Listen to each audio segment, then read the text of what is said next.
Hello, and thank you for joining me here on the O'Rourke Report. We have a couple of things that are filtering around the internet today that I haven't gotten clarification on, but I've seen it enough places from enough people that I think there might be some fire where there is all this smoke. And that is that Gia Giudice has been fired from not just NextGen, but Bravo altogether. And the reasoning for it that I've heard two different reasonings. One is her alleged, I'll be like Neil Sean here, as ever, I have to say allegedly, alleged part in the Rutgers cheating scandal, which is she hired a service to write all her papers. And I will say that that's entirely believable. It's just in keeping with the way she's been brought up, things that she's learned, that it's okay for you to skirt the rules and to cheat and not to do the right thing, and anything you need to do to get ahead, it's okay for you to do that. Pretty sure she's learned that on her mama's knee and her papa's knee and her step-papa's knee, that's for sure. So anyway, allegedly she has been fired. So that's one of the reasons I'm reading. The other reason is she's kind of bigfooting it behind the scenes with the other cast members, thinking that she is the real star of the show. And that's not washing well with the others. Whether the others are the people who are non-housewife kids or the housewife kids, I don't know. I'll tell you, of all the housewife kids, the appealing one, who she was equally appealing when she was younger, she was the voice of reason with her mother, was, and it's not Brielle, she is, hold on, I think Brielle's the older sister, who now allegedly is a yacht girl, and that has a certain connotation. Hold on a second, let me get her name so I have this right. Yeah, it's Ariana. The daughter's name is Ariana. She's appealing. She seems to be a pretty level-headed 21-year-old kid. When you look at the roller coaster that was her childhood, you you're always amazed when the kid turns out to be level-headed, which Ariana comes across like that. So anyway, I don't know if these stories are true that she's been fired. I would like to think that they're true. I'd like to think that there are, moral ramifications for doing the wrong thing. I would like to think that in the Bravo world. So I think this is still a developing story. We don't know if it's true or not. But I will say this. Gia Giudice is not required on this show. Riley Burris is not required on this show. The star of the show, and I've spoken about him as the reason to watch before, is this guy, Charlie. He is the one, if you remember, I spoke about a big news story in New York a couple of weeks ago. There were two crypto traders who were arrested for keeping a third crypto trader hostage for 2 weeks, allegedly tied to a chair, threatened with a chainsaw, made to smoke crack, taking pictures of him having, all sorts of lurid things. The reason for that allegedly is to get this guy's crypto key, so these two guys who were arrested could steal his crypto money. And apparently Charlie runs in that crowd. He's friends with the two crypto dealers. He is also a crypto dealer. But he kind of comes by that legitimately. As we find out this week, we meet his parents. We not only meet his mother, but we meet his father. Now, his mother brought him up until he was 10. After that, he went to live with his dad.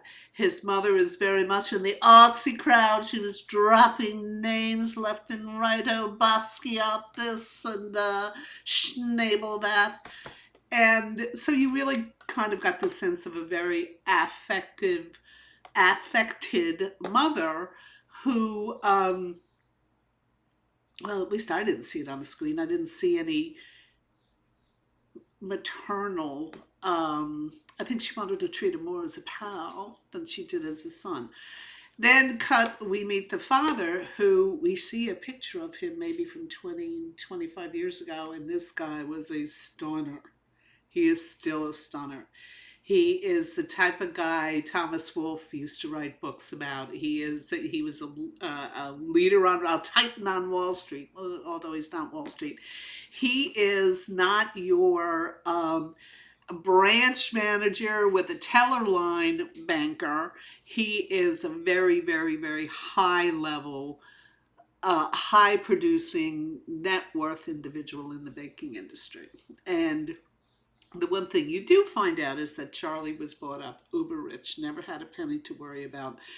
The type of kid that ended up started going to clubs probably when he was 14 or even younger. You remember back in, I guess it was the 90s, used to see Paris Hilton and her sister, 15 years old clubbing. I mean, I think this kid ran in that type of crowd.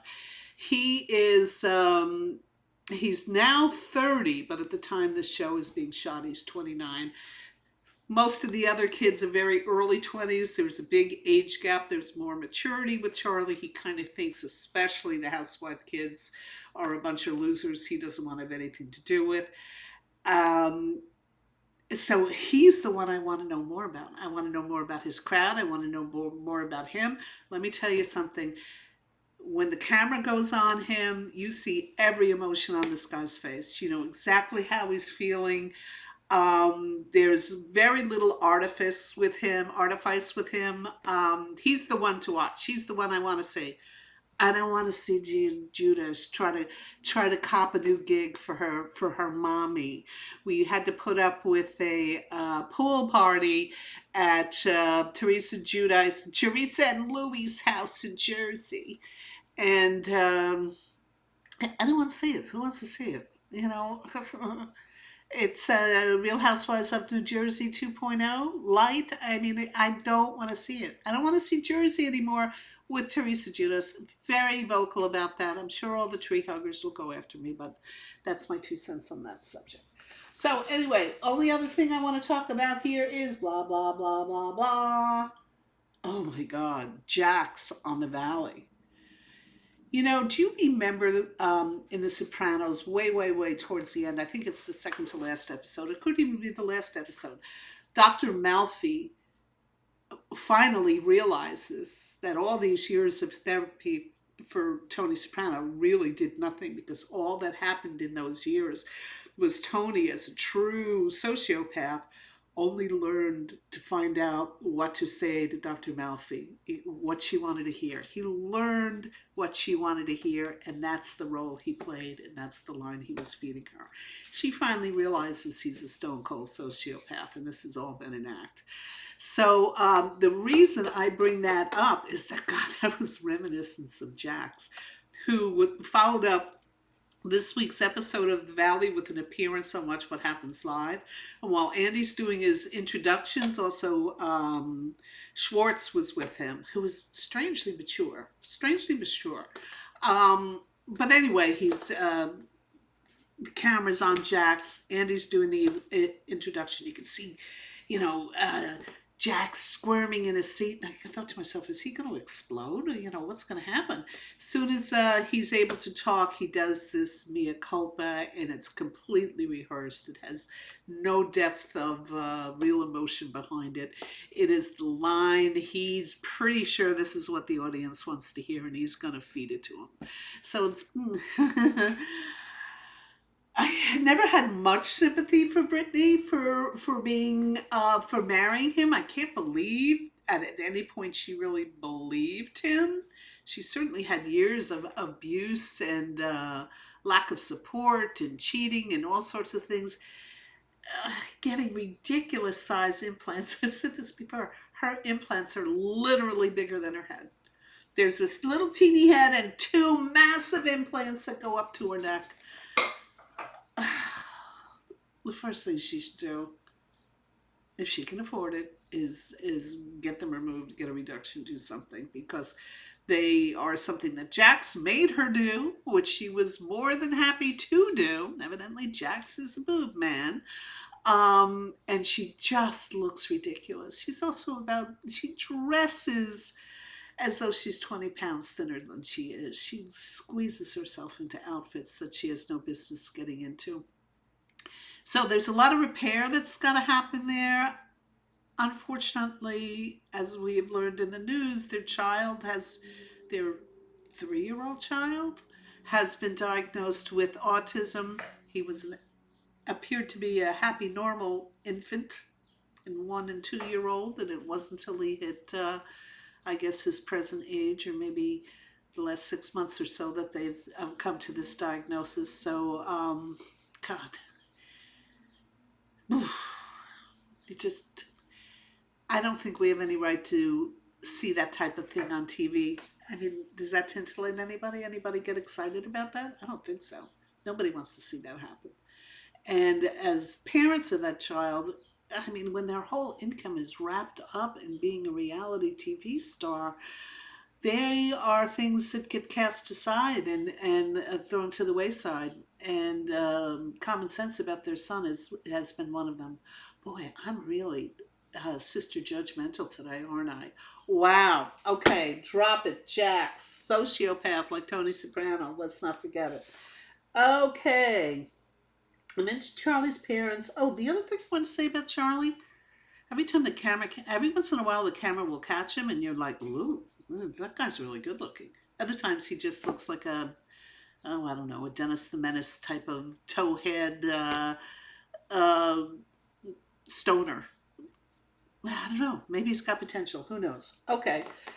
The McBee dynasty that's coming up. I guess it's coming up on Bravo. Its first season had run on Peacock, which you can still get on Peacock, but you're stuck watching commercials if you watch it on Peacock, which I have no intentions of doing. I'm not going to watch a full season of a program and have to sit through 70 or 80 commercials. Just not going to do it. So let's wait for season 2 and see what happens. Okay, good. Bop it up, bop, bop. Final thing I'm going to do here.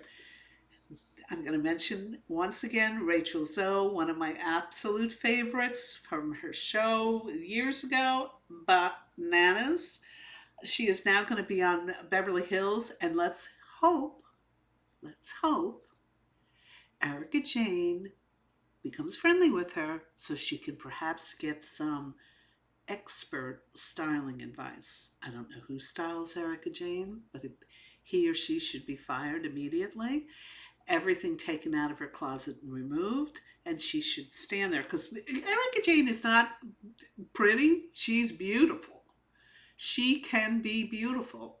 Unfortunately, she dresses and her hairstyle and all that equals, she comes across as someone who may have done some time on the pole, which Erica did. So, which is a shame, because she is a beautiful woman. And boy, oh boy, if she could be styled right, she'd run the world, because she really kind of grew on me last year. I never thought I'd say that I don't think I'm at the point where I can actually say I like Erica Jayne, but I don't despise her anymore. In fact, I'm kind of rooting for her a little bit. So that's all I have for today. I'm going to mention once again, if you like what you're seeing and you want to be notified every time we put out new content, please hit the subscribe button. Do that. Hit the like button. And I would really appreciate it, because it'll help me out tremendously with my YouTubian overlords. Thank you so much for tuning in today to the O'Rourke Report, and I will see you soon.